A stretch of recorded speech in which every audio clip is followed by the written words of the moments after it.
welcome guys to another session. I hope you enjoyed the intro music once again. I see a lot of familiar people in the chat today. Welcome back, Bademi, Column, Aviva, Lauren, uh, Insia. I am not sure if you've been in one of these before, so if it's your first time, very welcome. But yeah, so welcome to another one of the sessions. We're walking our way through the Techstars Toolkit. So it is a open source toolkit, lots of value for innovators, people developing ideas, but even just for anybody who's trying to work on something new and develop ideas and get them off the ground. My name's Joe Lanzillotta. I manage the student entrepreneurship program for Tangent, Trinity's Ideas Workspace, and I'm taking this journey alongside you guys to go through the entirety of the toolkit because they've recently expanded it and kind of go through all of the resources, develop things out for myself, and also be here to answer any questions you guys have and facilitate conversation between all of you guys. So as many of you have already figured out, you can type into the chat on the side. I welcome it. I encourage it. If you have questions, if you have comments, if you have things to add, ideas, we're all open and more than welcome to have that. I'm going to be bringing us through the topic of today, which is topic number 11. You'll notice just at the top, it is check your progress. So what I will say is this session very much does build off of the previous two. So the one yesterday was make progress with your goals, and previous to that was KPIs and key performance indicators and setting goals. So it all kind of leads, the past three up to this one is a bit of a trilogy, so it all kind of fits together pretty well. If you haven't seen those two, maybe after this, if there's things that don't make sense, just know you can go back on the YouTube channel for Tangent and see those previous videos so you can get a better understanding of what we're working on. But today we are going through the topic check your progress. I'm just going to start us off as always by reading the little thing at the top. Many startups mistake the activities and outputs of their work as outcomes, which is dangerous. You need to make sure that you finish tasks against your goals to make progress. It's easy to fall into the habit of doing work without getting any results. You need to set focused goals, look for key results, and learn to set new goals based on what happens. So it's, as I said, a lot building off of yesterday with goal setting, but this is kind of how to check your progress there and then pivot your goals based on the success or failure of achieving the goal that you set yesterday, or the day before, or the month before, depending upon how long-term your goals are set. So as always, if there's any issue with the audio, just let me know and I will fix it. But I do believe we are good to go for today, so we're going to dive right into the trailer here. I see company after company after company doing the same thing. You have some major milestone you're trying to hit, you navigate well as a group for a while, and then you start corkscrewing.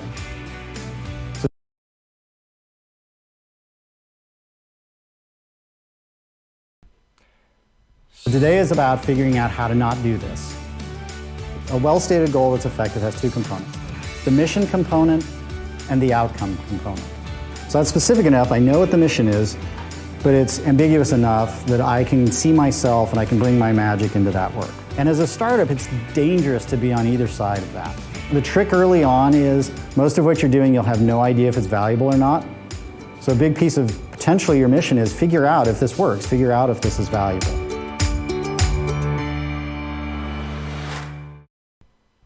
Cool. So for anybody who was here yesterday, you'll notice it's the same guy, Zach, who is going to build us through this next part of the program.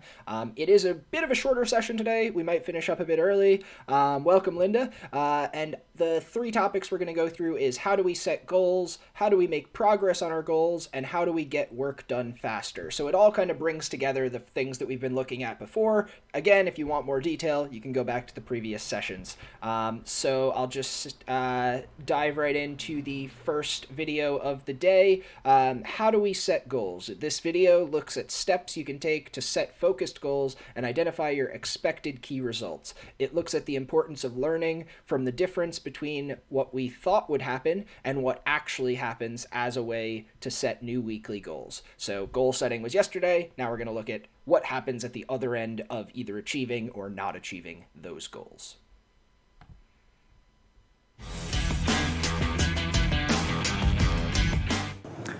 This is a powerful worksheet to help you set goals.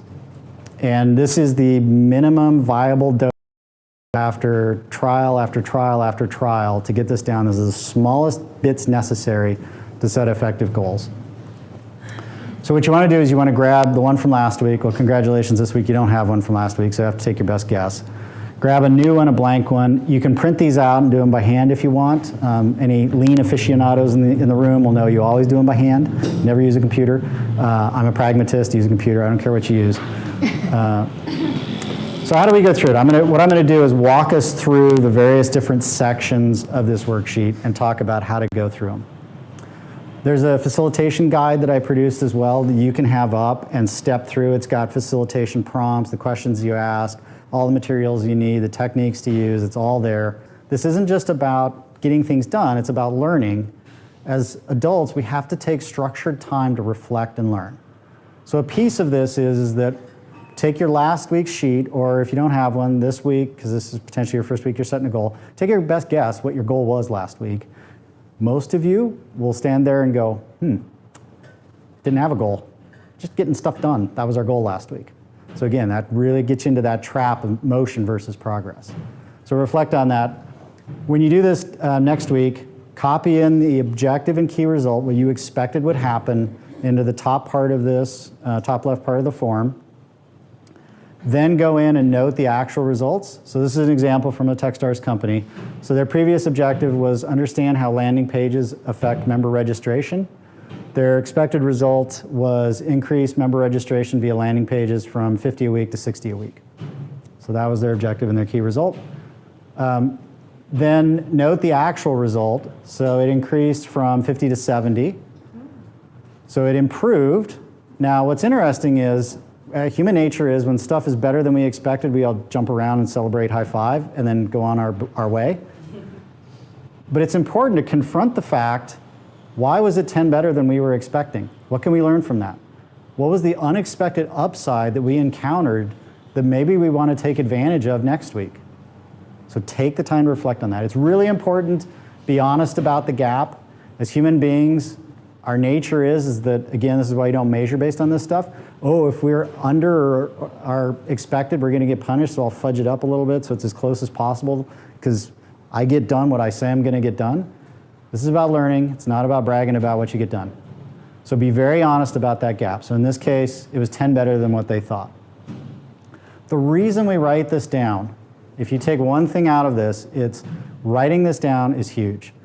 We, wired into our brains, have what's called the hindsight bias. And what happens is it makes surprises vanish.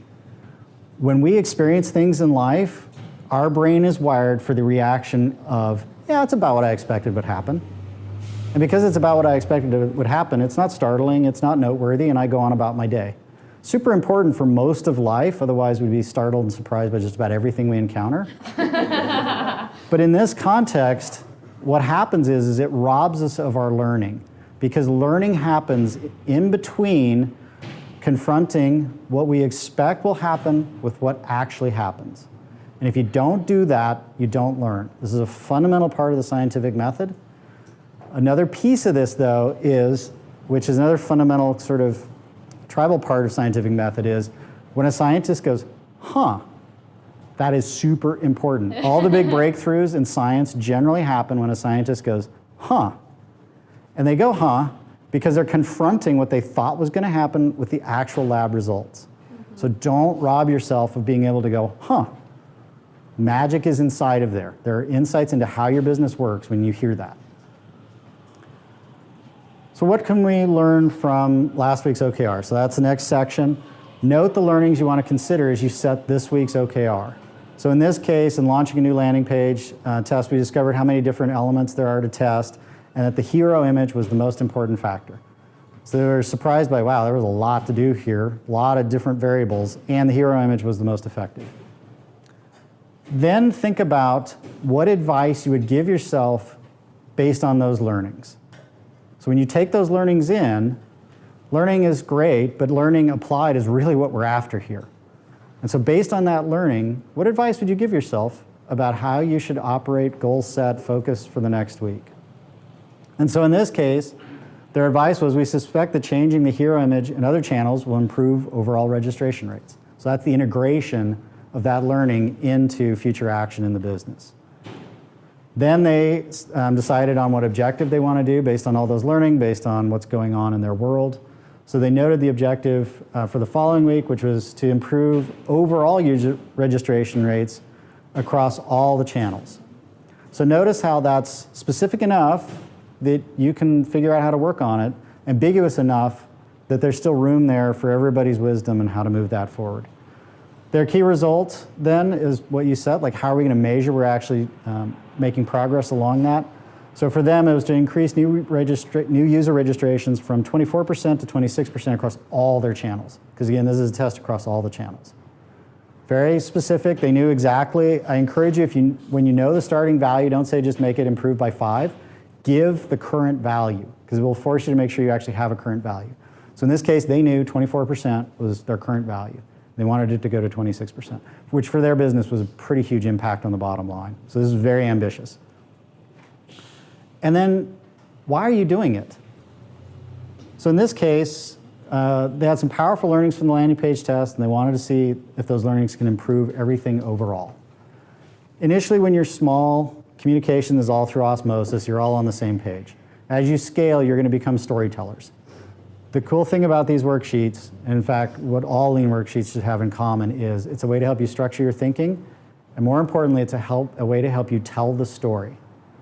So if you just go box by box, top to bottom, left-hand side of this worksheet, it tells the story of how you got here, why you're doing what you're doing, and what you expect will happen. Super powerful story. So if a mentor says, hey, what are you up to this week? Just run through the left side of this sheet. This is what we're focused on this week. Tells a great story. Then we think about the to-do items. Notice all the work we did before we ever got to a to-do item. It's human nature, especially if you're a get stuff done person, to jump straight to the to-dos. But that's a great way to get yourself a lot of motion and not necessarily much progress. So here's where we list out the to-dos, because the to-dos are important. Once you know why you're doing what you're doing and the destination you want to get to, it's about doing the work. And it's also important to acknowledge there are unknowns, there are risks, there are dependencies, there's stuff that's going to get in our way on this. It's part of that productive paranoia. Again, productive being the most key word here, which is what's going to get us, but in a way that we can be productive about mitigating those. So they had a whole bunch of to-do items about identifying channels and building hero images. One of the big things was in the unknowns is what about channels without a hero image? What do you do about those? Like I hadn't even thought about that up to this point. And that turned out to be a pretty big thing for them to consider. So this is what the filled out worksheet looks like. Again, as I talked about, that left-hand side has all the information on it to tell a great story about what you're focused on. And then the right-hand side is your dashboard. This is where every day, and I'll talk about cadence here in a minute, you plot where your current value is. Forces you to confront this. Most people think that setting OKRs is the most important thing. The reality is checking in on the OKRs you've set is the most important thing. That's the thing that actually drives progress in your business. So this is a great way to do it. So 2 days in, this is what the graph looked like for them. 4 days in, looks like this. The very cool thing about this is on day 3, they can start having a conversation. Why is that key result not moving? On day 4, still hasn't moved, well below the threshold of what they're trying to get to. They're like, why is this not moving? Every day they can have that conversation. Why are we not seeing any progress based on all the work that we're doing? They tweaked a few things around, and then the last couple